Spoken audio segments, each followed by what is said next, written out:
হিন্দুরা মাইনরিটি বলে এখানে সরস্বতী পুজো হবে না, করতে দেওয়া হলো না। এই ঠাকুর এখন স্কুল থেকে বের করে নিয়ে আমরা যাচ্ছি রাস্তায় ফুটপাতে পুজো করবো। এখানে সমস্যাটা বিষয় স্কুলের বাইরে তোমার সাথে আমি কোনো কথা বলবো না। আমি এখানে নগরের সংযোগে পড়ি, তোমার সাথে কথা হবে বলে দিই। যেটা কথা হলো স্কুল কর্তৃপক্ষ আপত্তি আছে, স্কুলে যারা স্টুডেন্ট তারা তো করতে না। স্টুডেন্টরা তো তোমার হিন্দু তো মাইনরিটি স্কুলে, হিন্দু ছাত্র 20%, 80% হলো মুসলিম ছাত্র।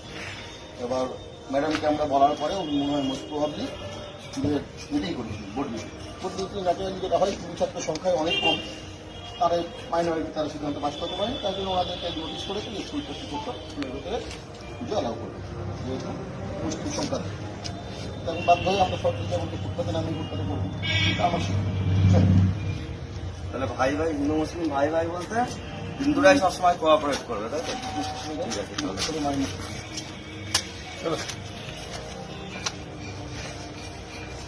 দেখুন আজ মিডিয়া দেখুন, মা সরস্বতী আজকে ফুটপাতে নামছে পশ্চিমবঙ্গে। আজকে স্কুলের ভেতরে আজকে মা সরস্বতী, সনাতনীরা যদি এরপরেও না জাগে আমাদের আর কিছু বলার নেই। আজকে মা সরস্বতীকে হিন্দুরা মাইনরিটি বলে এখানে সরস্বতী পুজো হবে না, করতে দেওয়া হলো না। এই ঠাকুর এখন স্কুল থেকে বের করে নিয়ে আমরা যাচ্ছি রাস্তায় ফুটপাতে পুজো করবো।